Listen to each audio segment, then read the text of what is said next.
hanggang yun ni kadino bagong gibo kita. Tan maintenance lang sa tuwang kanila na.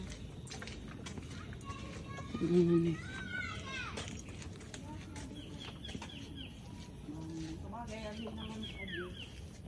Ano nagay 35 years.